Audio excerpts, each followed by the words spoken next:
안녕하세요. 반갑습니다. 조덕희 세무사입니다. 오늘은 세무사랑 프로를 활용하여 고용중개세액공제와 경정청구 방법에 대해 알아보도록 하겠습니다.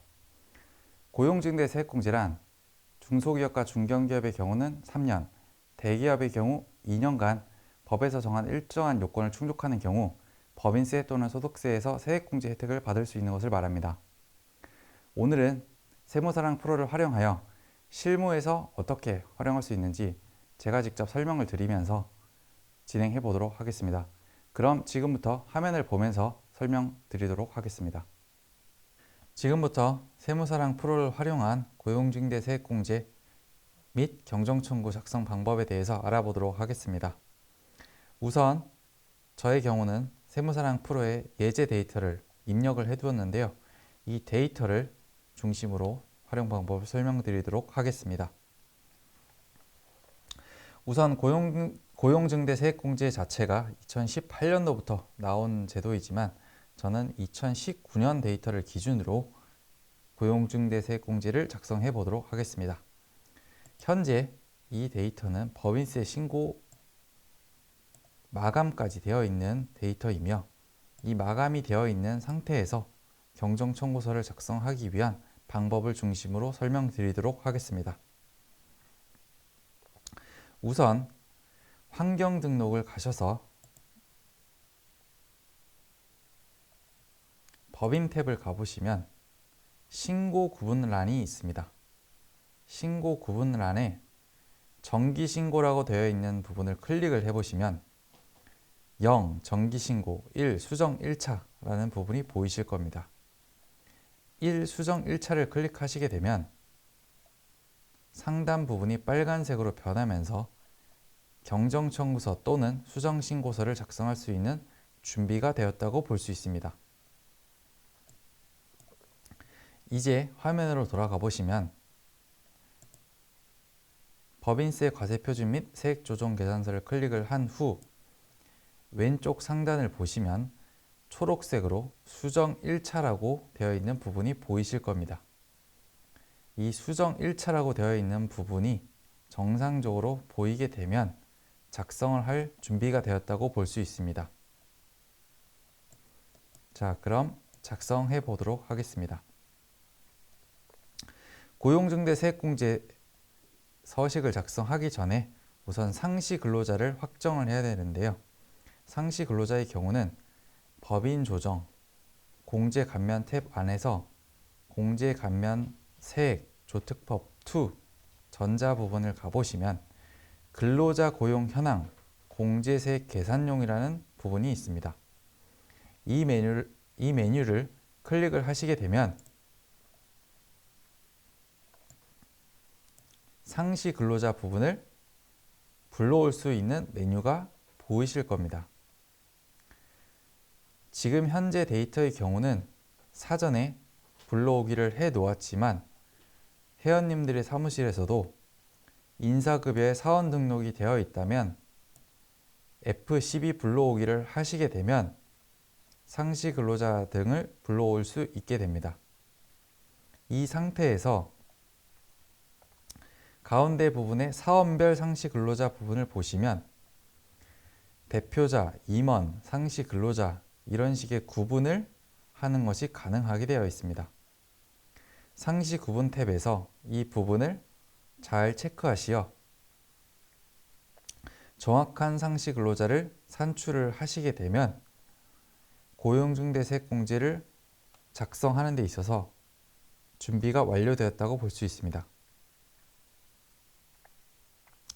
지금 현재 이 예제의 경우에는 청년 및 청년 외 근로자에 대해서 구분이 되어 있지만 여러분들의 사무실에서는 이 부분을 잘 활용하시어 작성해 보시면 좋을 것 같습니다. 우선 과세연도별 부분에 대한 내용이 확정이 되었다면 서식별 참고사항 메뉴를 가보시게 되면 고용증대 기업에 대한 세액공제 이 부분이 있습니다. 이 부분에 대한 숫자를 보시면 앞에 입력되어 있는 수치들을 그대로 표현해 주었다는 것을 알 수 있습니다. 이 숫자를 확인하셨다면 이제 공제감면 탭에 있는 고용증대 기업에 대한 공제세 계산서 메뉴로 가셔서 조금 전에 확인했었던 수치들을 입력을 해주시기만 하면 됩니다. 이 메뉴에서는 기본적으로 불러오기를 하신 후 근로자 고용 현황 메뉴에서 우리가 확인했었던 숫자들을 입력을 해주게 됩니다. 현재 해당 과세연도 상시 근로자를 보시면 상시 근로자 수는 4.25, 청년 등 상시 근로자 수는 1.33, 그 외에는 2.91 이런 식으로 표현이 되고 있는데요. 이것을 옮겨 적는다고 보시면 될 것 같습니다. 저의 경우는 수치들을 확인한 후 직접 입력을 해주게 되는데요.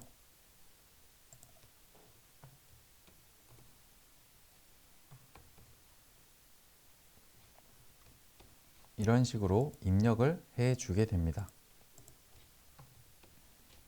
자, 이렇게 입력을 하셨다면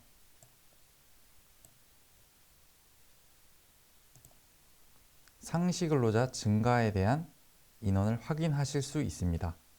현재 이 사례의 경우에는 상시 근로자가 1.84명이 증가하였고 청년 등 상시 근로자는 0.33명, 청년 외의 경우는 1.5명이 증가한 것을 볼 수 있습니다. 여기서 입력을 하고 나서 두 번째 탭인 1차년도 세액공제 계산 탭으로 가보시면 입력을 하는 메뉴가 있습니다. 현재 이 회사의 경우는 중소기업이며 수도권 내에 있는 기업입니다. 이것을 어디서 확인하실 수 있냐면 세무사랑 프로의 회사 등록에 가보시면 확인이 가능합니다. 다만 우리는 사전에 확인을 하였기 때문에 중소기업이면서 수도권 내 법인이라고 가정을 하고 입력을 하도록 하겠습니다. 첫 번째 탭에서 확인을 했었던 메뉴에서 이 숫자들을 그대로 적어주시면 됩니다. 청년의 경우 0.33명, 청년 외의 경우는 1.5명 이렇게 표현이 되기 때문에 0.33명을 입력을 하고 1.5명을 입력을 하게 되면은 1,413만 원이 현재 세액공제가 가능하다는 것을 볼 수 있습니다. 이렇게 입력을 하셨다면 저장을 하시고 메뉴를 빠져나오셔도 좋습니다.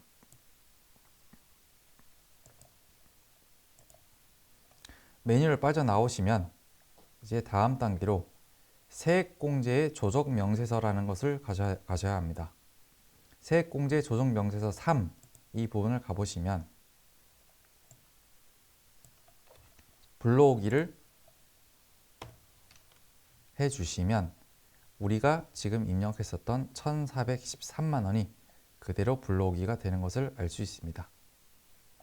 이 수치가 확인이 되셨다면 세 번째 탭인 단기공제 및 2월의 계산을 가셔서 적정한 세액공제액을 반영을 해주셔야 합니다. 먼저 구분 탭에서 F2를 눌러보시면 고용증대 세액공제액이 확인이 되시는 것을 볼 수 있습니다.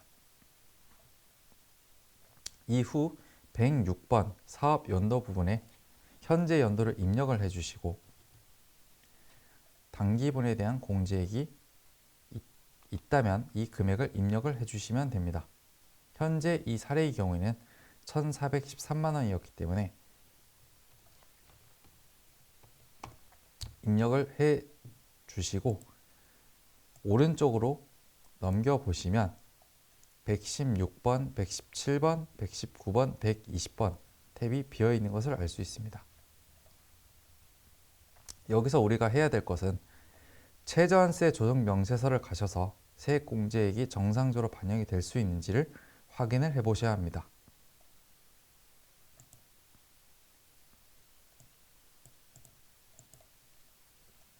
법인 조정에 과표 및 세액계산 탭을 가보시면 오른쪽 세액계산 및 신고서에 최저한세 조정 계산서가 있다는 것을 볼 수 있습니다.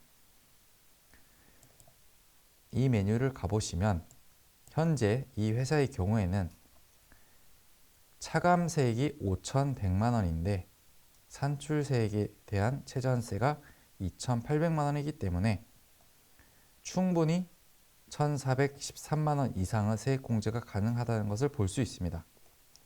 이렇다면 최저한세 조정 명세서를 닫으시고 다시 세액공제 조정 명세서를 가셔서 최저한세 적용에 따른 미공제액이 없다는 것을 확인 후 공제세액에 그대로 입력을 해주시면 됩니다. 여기까지 입력이 되셨다면 메뉴를 닫으시고 공제감면세액 및 추가납부세액 합계표를 가셔야 합니다.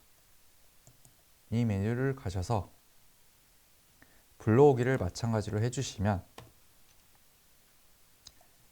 네 번째 탭이라고 볼 수 있는 최저한세 적용 세액공제 면제 부분을 가보시면 208번 고용을 증대시킨 기업에 대한 세액공제 1,413만 원이 나와 있는 것을 알 수 있습니다. 여기서도 마찬가지로 저장을 해주시고요. 그 다음 공제감면세액 조특법 1 탭을 가셔서 세액공제 신청서를 가주셔야 합니다. 세액공제 신청서를 가셔서 마찬가지로 불러오기를 해주시고요. 고용증대 기업에 대한 세액공제 1,413만 원이 정상적으로 불러와진 것을 볼 수 있습니다. 그리고 저장, 메뉴를 닫으시고요. 그 다음은 우리가 신고서에 반영을 해주는 작업이 필요합니다. 과표 및 세액계산 탭으로 가보시면 법인세 과세표준 및 세액조정계산서 부분을 가셔서 여기서도 마찬가지로 불러오기를 해주게 됩니다. 불러오기를 하게 되면 121번 최저한세 적용 대상 공제감면세액이 변경된 것을 알 수 있습니다. 변경이 되었다면 저장을 하시고 최저한세 조정 계산서를 가셔서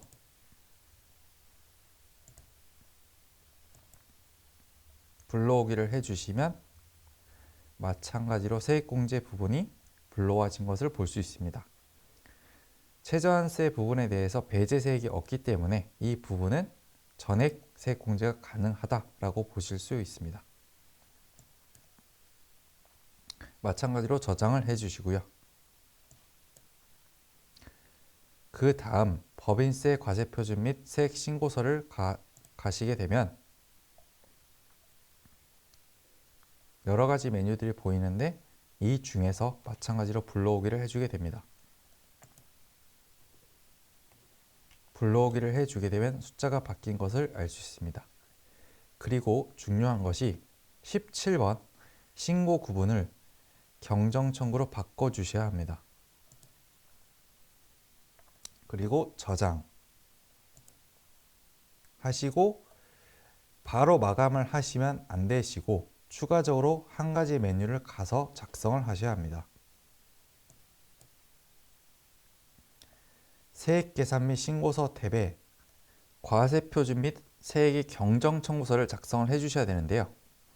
이 메뉴를 가보시게 되면 이 서식이 나오게 되고 이 서식을 또 작성을 해주셔야 합니다.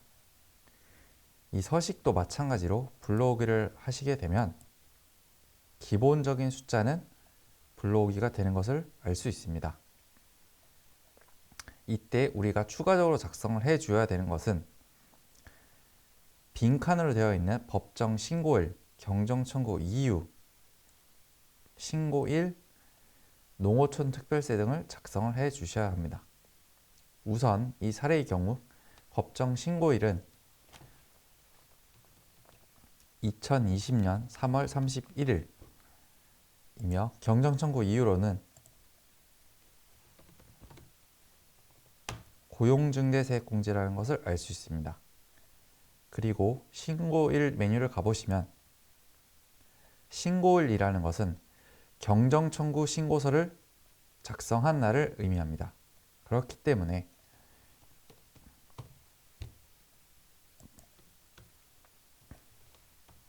2023년 11월 30일로 가정을 해서 입력을 하도록 하겠습니다.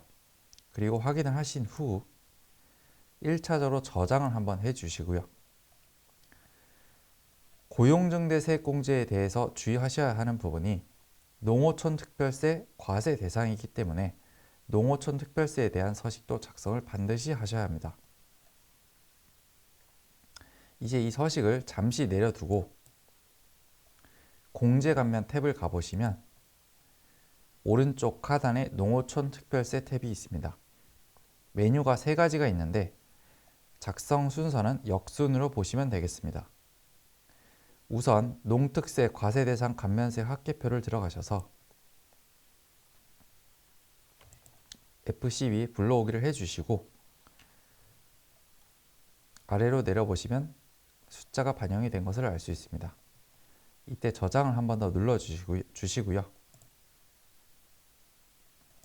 메뉴를 나가고 농특세 과세표준 및 세액조정계산서를 가셔서 마찬가지로 동일한 작업을 해주게 됩니다.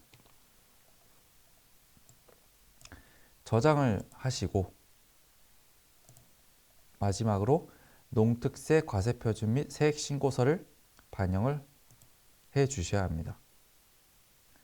자, 이 메뉴에서는 불러오기를 하신 후에 작성을 하셔야 되는 부분이 추가적으로 있는데요. 불러오기를 한 후 숫자들을 보시면 13번 분납할 세액 부분이 반영되어 있는 것을 알 수 있습니다. 이 부분은 작성을 하셔도 되지만 일반적으로라면 분납할 세액은 없는 것으로 하시는 것이 편하실 것입니다. 이후 16번 우리는 고용증대세액공제에 대한 경정청구를 통하여 법인세를 환급받을 예정이기 때문에 환급받는 법인세에서 농어촌 특별세를 충당하고 나머지 잔액만을 환급받는 것이 가능하기 때문에 이 제도를 활용을 하시려면 이 부분에 충당 신청이라는 금액을 입력해 주시면 되겠습니다. 우선 환급 법인세는 7번 과세 표준에 있는 1,413만 원으로 볼 수 있기 때문에 입력을 해 주시고 충당할 농어촌 특별세는 282만 6천 원이기 때문에 마찬가지로 동일하게 입력을 해줍니다. 입력을 해주게 되면 15번 충당 후 납부세액이 없어진 것을 알 수 있습니다. 충당으로 인해 실제로 납부할 농어촌 특별세는 없다는 것을 알 수 있습니다. 마지막으로 신고년 월일 2023년 11월 30일을 입력을 해주시고 저장을 하시면 입력은 완료되었다고 볼 수 있습니다. 이제 이 메뉴를 닫으시고 과세표준 및 세액의 경정청구서 메뉴로 가셔서 다시 한번 불러오기를 하게 됩니다. 그러면 농어촌 특별세 부분에 금액이 반영되었다는 것을 알 수 있습니다. 이후 저장을 하시고 메뉴를 닫으시면 이제 모든 준비는 완료되었습니다. 마지막으로 법인세 과세표준 및 세액신고서 메뉴로 가셔서 불러오기를 다시 한번 해주시고 마감을 해주시면 서식 작성에 대한 부분은 모두 완료되었다고 볼 수 있습니다. 이렇게 서식을 작성한 후 국세청 홈택스 사이트를 통해서 전자신고를 하시거나 서면 신고를 하시면 될 것입니다.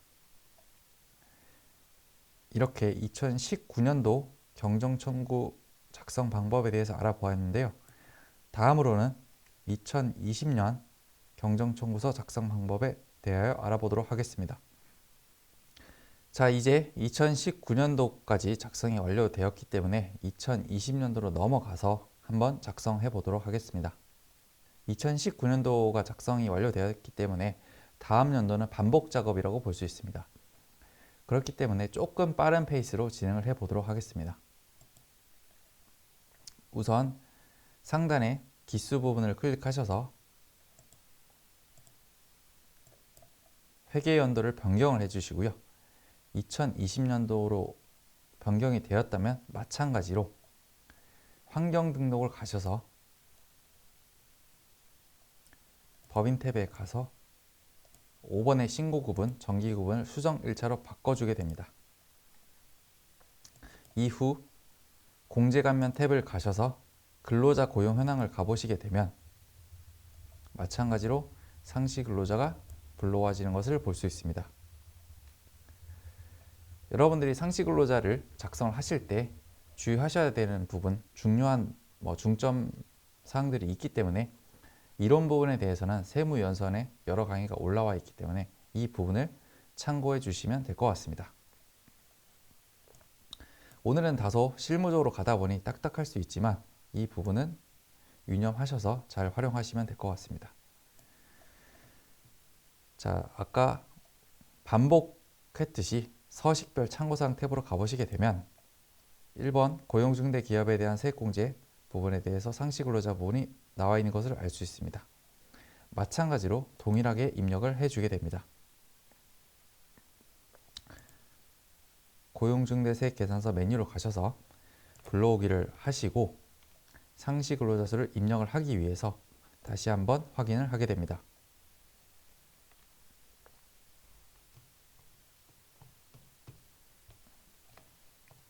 일단 입력을 여러분들 동일하게 해주시면 될 것 같습니다. 이렇게 입력이 다 되었다면 마찬가지로 1차 년도 세액공제 계산 탭을 가서 입력을 해 주셔야 합니다. 중소기업이면서 수도권 내 법인으로 가정을 했기 때문에 이 부분은 변경되는 것이 없이 동일할 거고요. 첫 번째 탭에서 상시근로자 증가 인원을 확인해 보시면 1.75명이 증가하였고 0.5명의 청년과 1.25명의 청년 외가 증가한 것을 알 수 있습니다. 입력을 해 주도록 하겠습니다.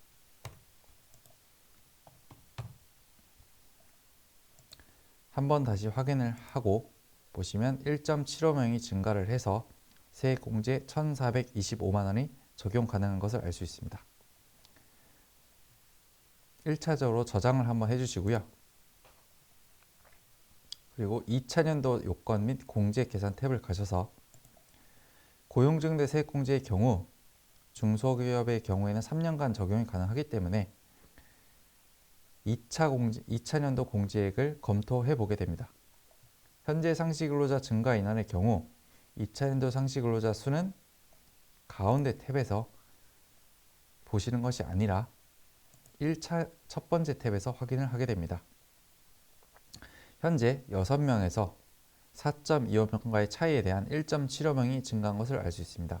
이것을 그대로 적어준다고 보시면 될 것 같습니다.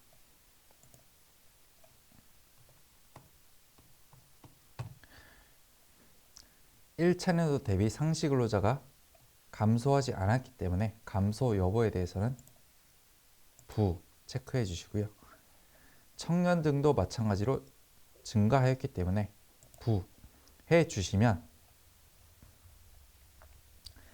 옆에 탭이 활성화되는 것을 알 수 있습니다.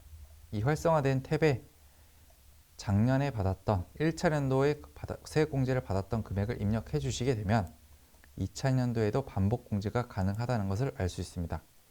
이 금액은 상단에 보시면 차기 오른쪽 편에 전기 본 메뉴를 실행합니다. 이 메뉴도 있고 전기 메뉴도 있는데 이 두 가지 메뉴를 아주 많이 활용해 보시면 세무사랑 프로에서 유익한 기능이라고 생각하실 것 같습니다. 일단 전기를 클릭해 보시게 되면 전기의 서식이 확인이 되게 되고요. 1차 년도 세액공제액이 보이게 됩니다. 이 금액을 그대로 적어주신다고 보시면 될 것 같습니다. 363만원과 1050만원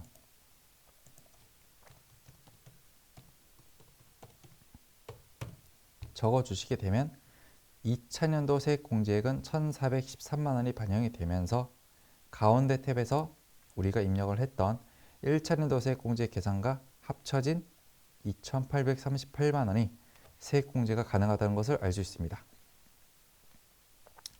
그러면 여기서 또 저장을 하고요. 세액공제 조정 명세서를 다시 가셔서 불러오기를 해줍니다. 그러면 다시 이 금액이 확인이 되실 거고요. 세 번째 탭으로 가보시게 되면 전기와 동일한 작업을 하게 됩니다. F2를 누르셔서 고용을 증대시킨 기업에 대한 세액공제 입력을 해주시고 2020년이라고 입력을 해주시면 단기분 금액을 입력을 하게 됩니다. 단기분 금액의 경우는 첫 번째 세액공제 탭에 있기 때문에 이 부분을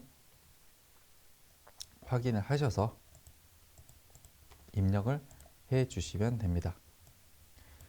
이후에 최저한세 적용을 위해서 저장을 누르시고 과표 및 세액계산 탭으로 가셔서 최저한세 조정 계산서를 클릭하게 됩니다. 불러오기를 마찬가지로 하시게 되면 최저한세가 초과되는 것을 알 수 있습니다. 이 사례에서는 575만 7,202원이 최저한세로 인하여 조정감 금액이 들어가 있는 것을 볼 수 있습니다. 그렇기 때문에 이 금액은 2월이 되어야 합니다. 저장을 누르시고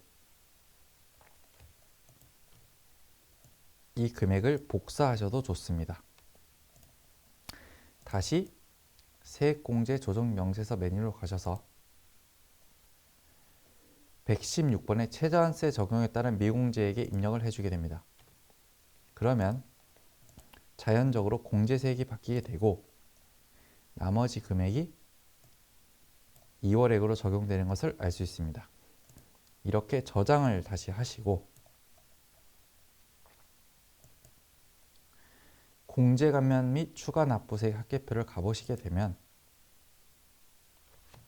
전기와 동일한 메뉴가 보일 거고 불러오기를 마찬가지로 하시면 됩니다. 그리고 네 번째 탭으로 가보시면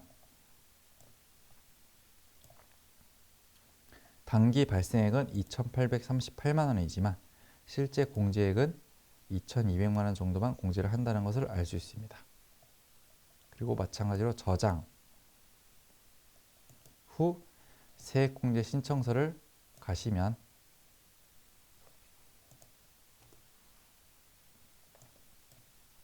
동일한 금액이 불러와지는 것을 볼 수 있습니다. 저장을 하시고 우리가 2019년 예제에서 농어촌 특별세에 대해서도 설명을 하였기 때문에 농어촌 특별세를 먼저 작성을 하게 됩니다.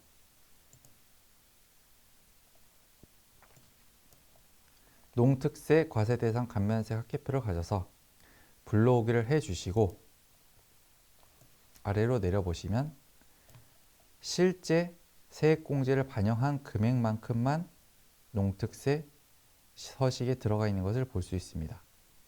저장을 하시고요.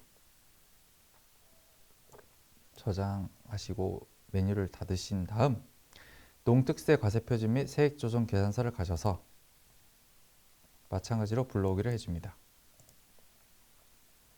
저장을 해주시고요. 농특세 과세표준 및 세액신고서 메뉴를 가셔서 불러오기를 해주시면 동일한 서식 모양으로 입력이 되는 것을 알 수 있습니다. 2019년 예제와 마찬가지로 국세 환급금 충당 신청을 할 예정이기 때문에 과세표준 금액에 있는 2,262만 2,798원을 환급법인세로 입력을 해주게 됩니다. 그 후 충당할 농어촌 특별세를 입력을 해주고요. 그럼 15번이 빈칸으로 되는 것을 알 수 있습니다. 그리고 날짜도 마찬가지로 2023년 11월 31일 입력을 해주시면 농특세 서식도 작성이 다 되었습니다. 농특세 서식이 작성이 다 되셨다면 이제 다음 탭으로 넘어가셔야 되는데요. 여러분들이 농특세에 대해서 어려워하실 수도 있는데 농특세의 경우는 심플하게 생각을 하시면 되실 것 같습니다. 고용증대세액공제의 경우는 농특세 과세 대상이지만 사회보험료세액공제의 경우는 농특세 과세 대상은 아니기 때문에 이 부분도 잘 확인하셔서 유리한 쪽으로 선택을 하시면 되실 것 같습니다. 그렇다면 과표 및 세액계산 탭에 법인세 과세표준 및 세액조정 계산서를 가셔서 불러오기를 하시면 121번에 최저한세 적용 대상 공제감면세액이 반영이 되어 있는 것을 알 수 있습니다. 그 후 저장을 누르시고 과세표준 및 세액이 경정청구서 메뉴를 가셔서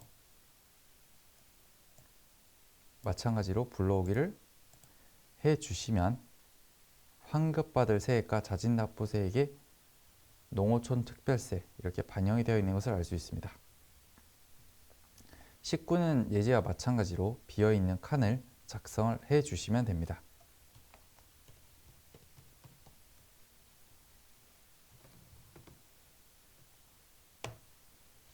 이렇게 작성하신 후 신고일 부분에 가셔서 2023년 11월 30일 이렇게 입력을 하게 됩니다. 그리고 저장 하신 후 메뉴를 닫으시고요. 이제 마지막으로 법인세 과세표준 및 세액 신고서 메뉴 하나가 남았습니다. 메뉴를 가셔서 마찬가지로 불러오기를 해주시면 금액이 바뀐 것을 알 수 있습니다.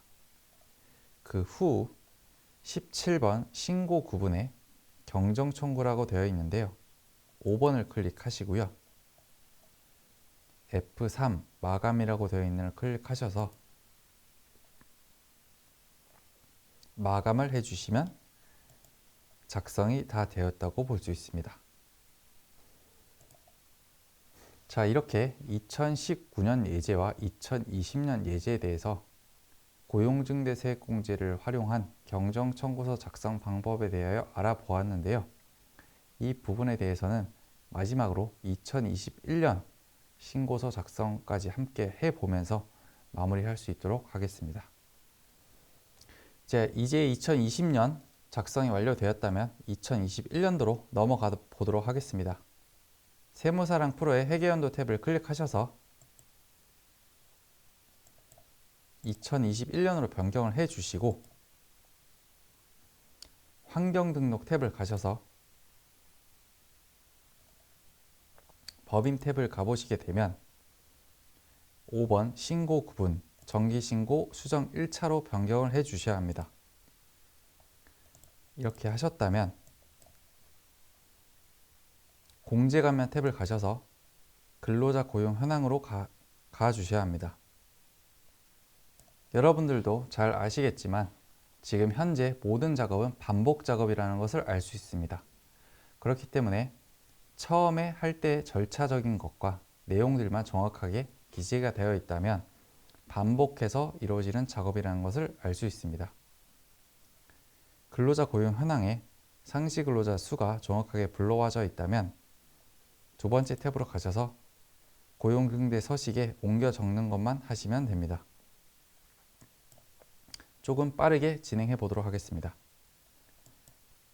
서식에서 상시 근로자를 확인하신 후 이렇게 입력을 완료하였습니다. 2.58명이 증가하였고 청년 1.75명, 청년 외 0.84명이 증가한 것을 알 수 있습니다. 저장을 하시고요. 두 번째 탭으로 가셔서 마찬가지로 반복해 주게 됩니다.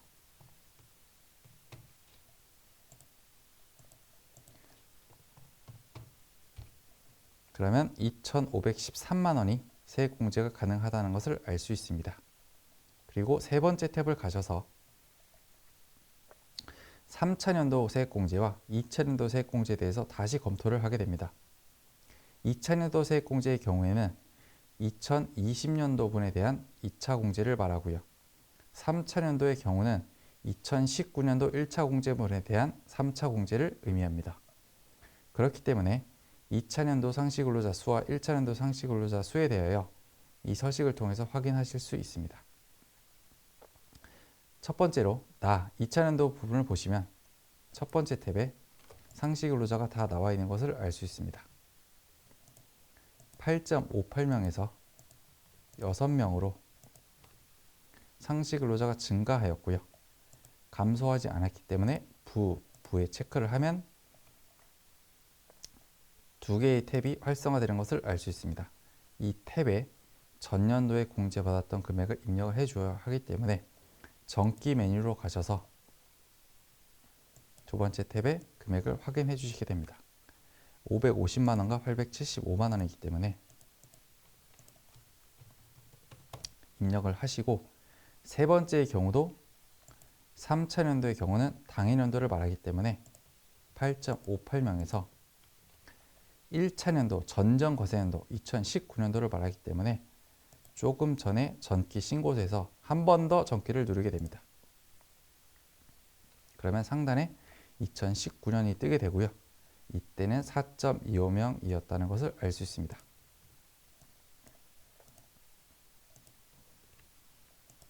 그러면서 상시 근로자가 줄지 않았기 때문에 두 개의 탭이 활성화가 되면서 이 부분에 대한 금액도 확인을 하셔서 입력을 해 주시면 됩니다.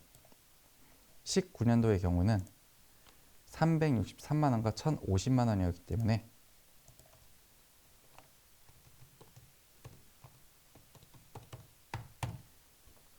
이렇게 입력을 해 주면은 5,351만 원이 확인되실 수 있습니다. 저장을 하시고요. 그리고 메뉴를 나와서 세액공제 조정명세서 탭으로 가게 됩니다. 다시 한번 불러오기를 해주시면 5,351만 원이 보이는 것을 알 수 있습니다. 그 후 3번 단기공제 탭으로 가시면 마찬가지로 F2를 누르신 후 고용증대를 찾아서 입력을 하게 됩니다. 2021년 단기분에 대하여 5,351만 원을 입력을 해주시고요. 최저한세를 확인을 해야 되기 때문에 최저한세 조정 명세서로 가게 됩니다.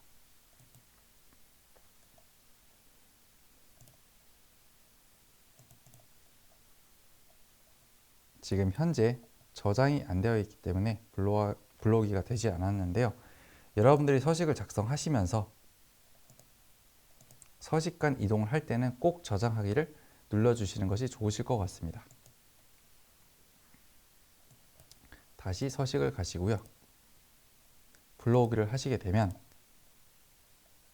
이 사례에서는 3,300만 원 정도가 최저한세로 인해서 세액공제가 배제되는 것을 알 수 있습니다. 이 금액을 확인하신 후 다시 서식으로 가셔서 121번 탭에 입력을 해주시면 자동으로 금액이 반영이 되고 2월액이 생성되는 것을 알 수 있습니다. 저장을 하시고요. 공제감면 및 추가납부세 합계표를 가신 후 마찬가지로 불러오기를 하시게 됩니다. 그리고 네 번째 탭을 가시면 정확한 금액이 반영된 것을 알 수 있습니다.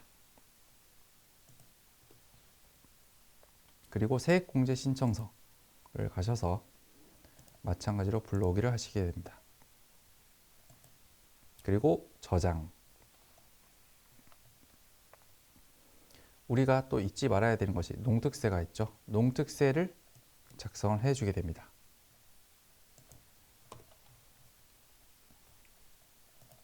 계속해서 서식에 들어가서 불러오기와 저장을 해 주시는 작업이라고 보시면 될 것 같습니다.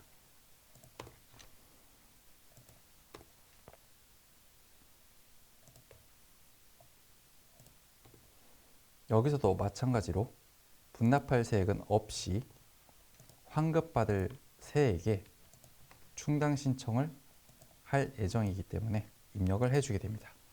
그리고 날짜도 마찬가지로 11월 30일로 기재를 하도록 하겠습니다. 그 후 과세표준 및 세액조정 계산서를 가셔서 불러오기를 하시면 반영이 된 것을 알 수 있습니다.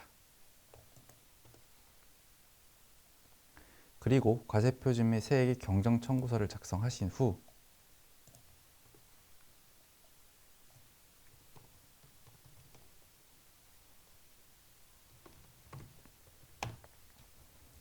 신고일까지 기입을 해주시면 기본적인 내용은 작성이 다 되었다고 볼 수 있습니다. 그리고 마지막으로 과세표준 및 세액신고서를 가셔서 불러오기 후 5번 경정청구를 클릭해 주시면 모든 절차는 완료되었다고 볼 수 있습니다. 마감을 클릭을 해 주시고요.